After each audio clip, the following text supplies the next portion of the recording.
नमस्कार दोस्तों, मेरा नाम है रितेश और मेरे चैनल पे आपका स्वागत है। दोस्तों आज बात करेंगे एक सीरीज़ के बारे में। नाम है मास्क गर्ल। आई है ये नेटफ्लिक्स पे।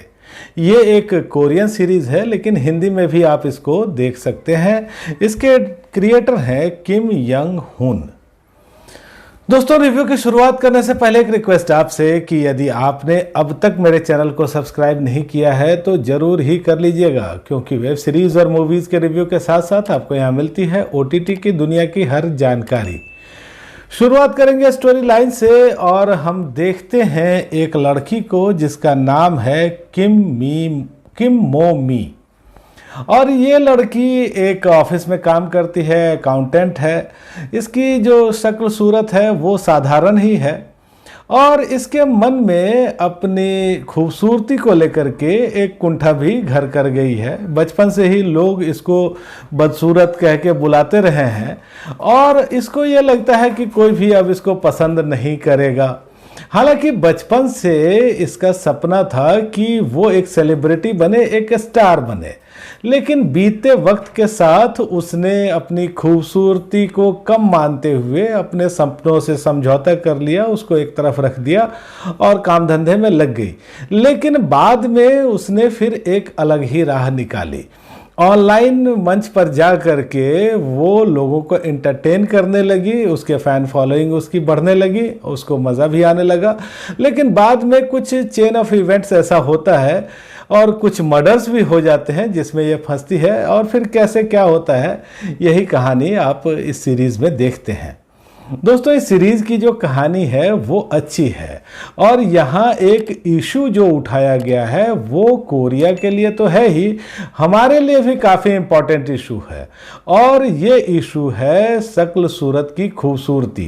देखिए हम लोग भी जो इंडियन लोग हैं वो शारीरिक सुंदरता को, चेहरे की सुंदरता को, गोरे रंग को बड़ा ही महत्व देते हैं, लेकिन ये कोई ज़रूरी नहीं है। खूबसूरती अंदर होती है। कई लोग जो देखने में उतने अच्छे नहीं हैं वो हो सकता है कि अंदरूनी तौर पर एक बेहतरीन इंसान हो। तो ये जरूरी नहीं कि जो अच्छा दिखता है वही अच्छा होगा और ये बात तो हमको भी समझनी ही चाहिए। तो दोस्तों यहाँ जो सीरीज शुरू होती है उसमें पहले आप एक किरदार को देखते हैं, दूसरा एपिसोड आता है, दूसरा किरदार इंट्रोड्यूस होता है, तीसरा एपिसोड आता है। तो अलग अलग एपिसोड में अलग अलग किरदार इंट्रोड्यूस हो रहे हैं और उनकी अपनी एक कहानी भी है।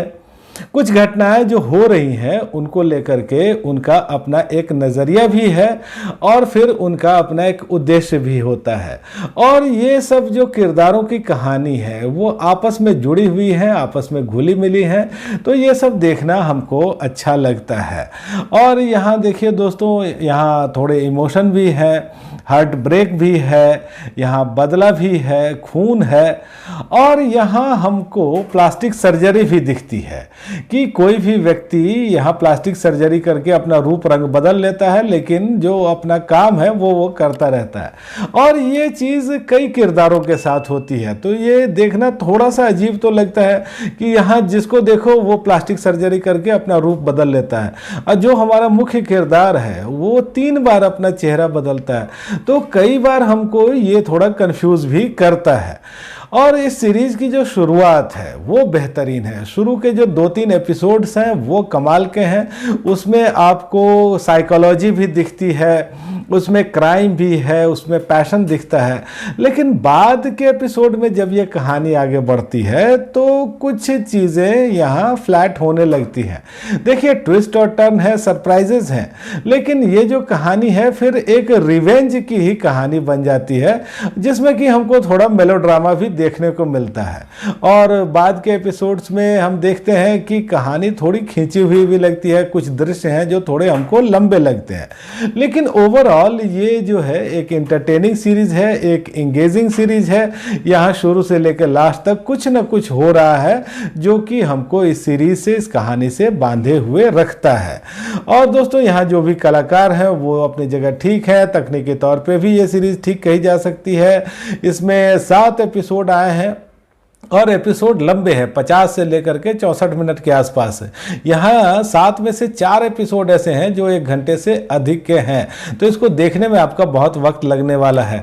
और यहाँ कुछ अब्यूजिव लैंग्वेज भी है, न्यूडिटी है, सेक्स के सीन है, तो ये फिर परिवार बच्चों के साथ देखने लायक तो नहीं है। लेकिन मैं कहूँगा कि इस सीरीज़ को आप ज़रूर ही देखिए, एक अलग तरह की कहानी आपको दिखेगी, एक इंटरेस्टिंग कहानी दिखेगी, मज़ा आएगा।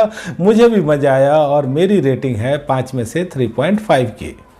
तो दोस्तों आज इतनी ही बात। आपको यह रिव्यू कैसा लगा मुझे कमेंट करके बताइएगा, और आपने अगर ये सीरीज़ देखी है तो भी मुझे बताइएगा कि आपको कैसी लगी।